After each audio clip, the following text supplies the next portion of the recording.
రామిరెడ్డి ప్రతాప్ కుమార్ రెడ్డిని, నెల్లూరు ఎంపీ అభ్యర్థి విజయసాయిరెడ్డిని గెలిపించేందుకు మేమంతా సిద్ధమని వైఎస్ఆర్సీపీ సీనియర్ నేత కేతిరెడ్డి జగదీశ్వరరెడ్డి పేర్కొన్నారు.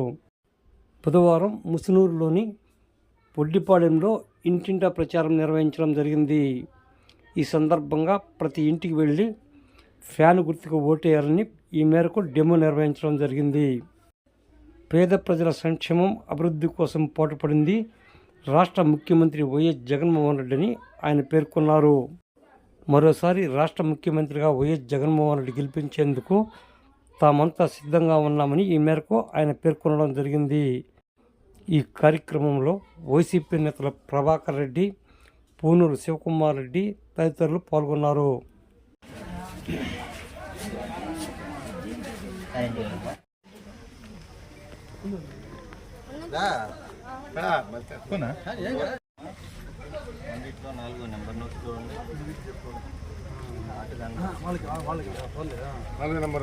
నాలుగో నెంబర్ ఫ్యాను, నాలుగో నెంబర్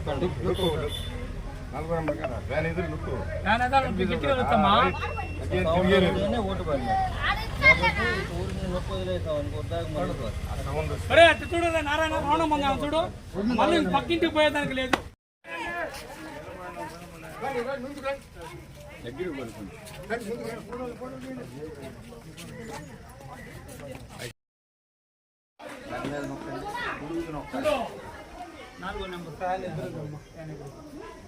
అట్లా సౌండ్ వస్తేనే మన ఊరు పడద్ది, తెల్లంగా చెమటారు, లేకపోతే ఇది కుక్కపోతుంది సార్ వేరే దానికి.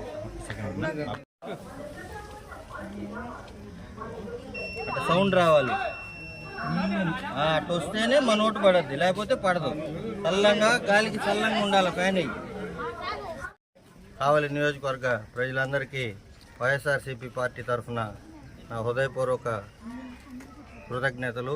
ఎందుకంటే ఈరోజు వైఎస్ జగన్మోహన్ రెడ్డి గారు ప్రవేశపెట్టిన పథకాలకి జనం అంతా SC, ST, BC minority, Christian minority, Muslim minority సోదరులు ఎంత ఆకర్షితులయ్యారో, రాష్ట్రం మొత్తం కూడా ముస్లిం మైనారిటీ, క్రిస్టియన్ మైనారిటీలు మీటింగ్ పెట్టుకొని ఈరోజు జగన్మోహన్ రెడ్డికి సాయం చేసేదానికి నిర్ణయించుకొని అందరు సాయం చేస్తూ ఉన్నారు. ఇప్పుడు ప్రస్తుతం మనం ముసునూరు ఒడ్డిపాలెంలో తిరుగుతూ ఉన్నాం.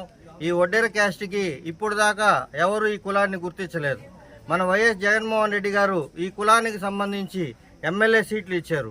వివిధ సంఘాల్లో వీళ్ళని అధ్యక్షులుగా చేస్తున్నారు. శ్రీశైలం బోర్డులో నేను కూడా ఒక ట్రస్ట్ బోర్డు మెంబర్గా ఉన్నాను 2022 నుంచి 2024 దాకా. దాంట్లో కూడా ఒడ్డెర క్యాస్ట్కి సంబంధించి ధర్మరాజు అనే అతనికి ఈయటం, ఆ కులానికి జగనన్న ఎంత గుర్తింపు ఇచ్చాడో చూడండి. 40 సంవత్సరాలు టీడీపీ పార్టీలో ఏ రోజన్నా మన ఒడ్డెర కులానికి ఒక్కటన్నా ఇచ్చారా లేదా అని గమనించండి. ఇప్పుడు మన ఈ ఓటు ఎంతో మనకి ప్రధానం. ఎందుకంటే అమ్మ ఒడి కానీ, ఆసరా కానీ వివిధ పథకాలు బీసీ సోదరులకు వస్తూ ఉన్నాయంటే ఈ యొక్క జగన్మోహన్ రెడ్డి గారే చేయగలరు.